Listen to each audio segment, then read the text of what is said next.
What's something you confessed to your partner that ended your relationship? Story 1. That I didn't like the person they became when they hung out with one specific friend. They became mean, petty, rude, and overly critical of everything while demanding I chauffeur them around. Ex didn't drive, and would get shit-faced, roll on the ground drunk, and say the ugliest things. I was shocked to see this total stranger in my partner's body, so I told them I now understood why some people ask their partners to not see certain friends anymore. Apparently this made me abusive, claiming I was isolating them. They were cheating on me with that friend.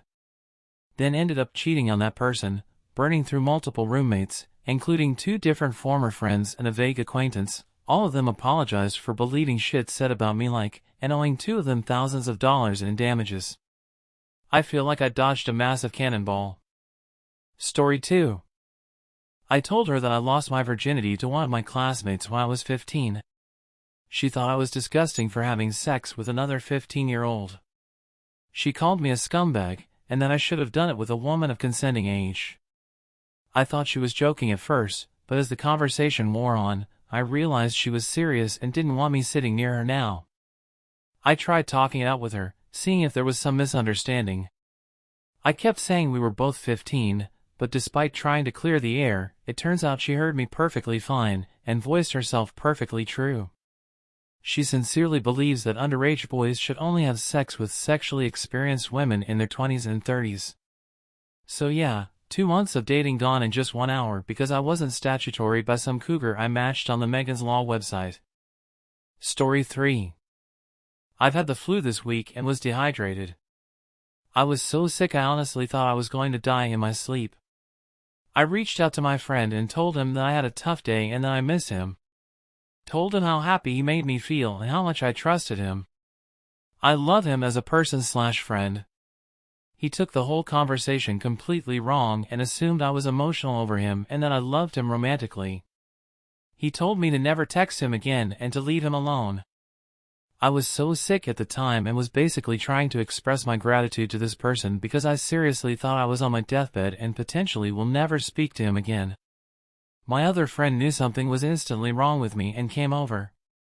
Took me to the ER and I was admitted overnight because of how dehydrated I was and to help support my body recover from the flu. Thankfully I'm feeling better now and able to hold food down. I guess I thought he was a better friend, but I was completely wrong. Story 4. Ours was kinda a fairly mutual confession.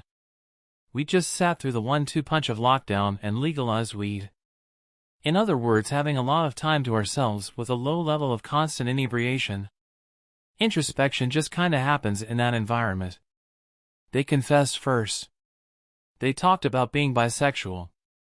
We talked about their attractions, old crushes that they barely accepted for themselves. Honestly, I wasn't surprised and it really didn't change much for me. A week later I confess. I talked about how I had a waxing and waning but otherwise constant desire to not be a guy for most of my childhood and adult life. About how I'd almost come out to the people close to me about a dozen times in 20 years. To which they responded by effectively shouting I fucking knew it. The next few weeks were a whirlwind of conversations, some bright and others a bit more serious, but at the end of it all we were left at a pivotal point. They wanted to move to the city once our rent was up. I really didn't want to find a new job. With so much personal revelation we made the decision to separate, go our own ways and figure out what the newest wanted. Fast forward 2.5 years. They're still in the city, figured out they were non-binary as well as bisexual. I'm still in the suburbs, transgender and asexual. We still get together and hang out, our old relationship having very comfortably settled into a close friendship. Story 5. I caused a breakup by having opinions and existing in an insulated southern relationship. My boyfriend left because I was just being me, and having opinions that went against his Southern Baptist, super wealthy and perfect family. I'm from the South, Florida, and his mother couldn't stand me. I came from the wrong side of the tracks. Nothing I did was good enough. She, the mother, caught me gossiping once about a teen pregnancy that involved a family friend, and she quite literally bullied and harassed me for weeks because of it. Another time, she found out I got my boyfriend alcohol for his 22nd birthday and harassed me and bullied me, telling me I was trying to make her son an alcoholic. My father was going through rehab at the time and I was helping him get sober. The level of cruelty in her words was unmatched. Even to this day. One day it became too much, I think, for my ex, and he finally broke up with me over a text, 3 days before I graduated college. I'll never recover, honestly. This woman is still high society in Northeast Florida. She attends church every Sunday. Never curses. Donates a ridiculous amount of money to charities. Everyone thinks she's a goddamn saint. Yet, she nearly destroyed me. She is why I don't attend church anymore. And yes, I dodged a bullet when my boyfriend left me. Story 6. The reverse of the question, but I briefly dated someone who's now done studying a very intense subject at one of the best universities in the world. He told me he didn't know how to open a bank account and kept all his money just in his closet.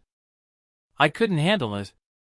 Something about being so wildly intelligent that his mind neglected the basics just made me realize the relationship would end up being summarized as basically identical to parenting a child who could do PhD math as a hobby in the morning before going to work as a neurosurgeon, and coming home to tell me he listened to someone speaking Mandarin on the subway and now is fluent himself, all as I cut his grapes in half to prevent him choking to death. It's hard to explain a person who's mind-blowingly intelligent and an idiot at the same time. I just couldn't do it. He reminded me of Sheldon, but with a TBI that deleted common sense. I'm glad we have a society that fosters his incredible mind, because without warning labels he'd have died long ago. Story 7. I dated a girl for about 2 months. From the beginning she let me know that sex was off the table until she felt a real romantic connection, which was fine by me. One night, she finally felt enough trust to let me know she smoked weed often. This wasn't an issue at all for me, but we come from a country where all drugs are very stigmatized, so she still kept it a secret from most people. Anyway, she was so relieved with how cool I was with it that she decided to confess something else too. She was a virgin. I, again, told her that wasn't an issue for me and was just curious why it hadn't happened yet. She explained that she had low self-esteem as a teen and then the pressure had made losing her virginity more important, leading her to want to wait until the ideal match and circumstances were finally available. After all this, I felt compelled to come clean too, as I had had many more sexual partners than the average person in our country.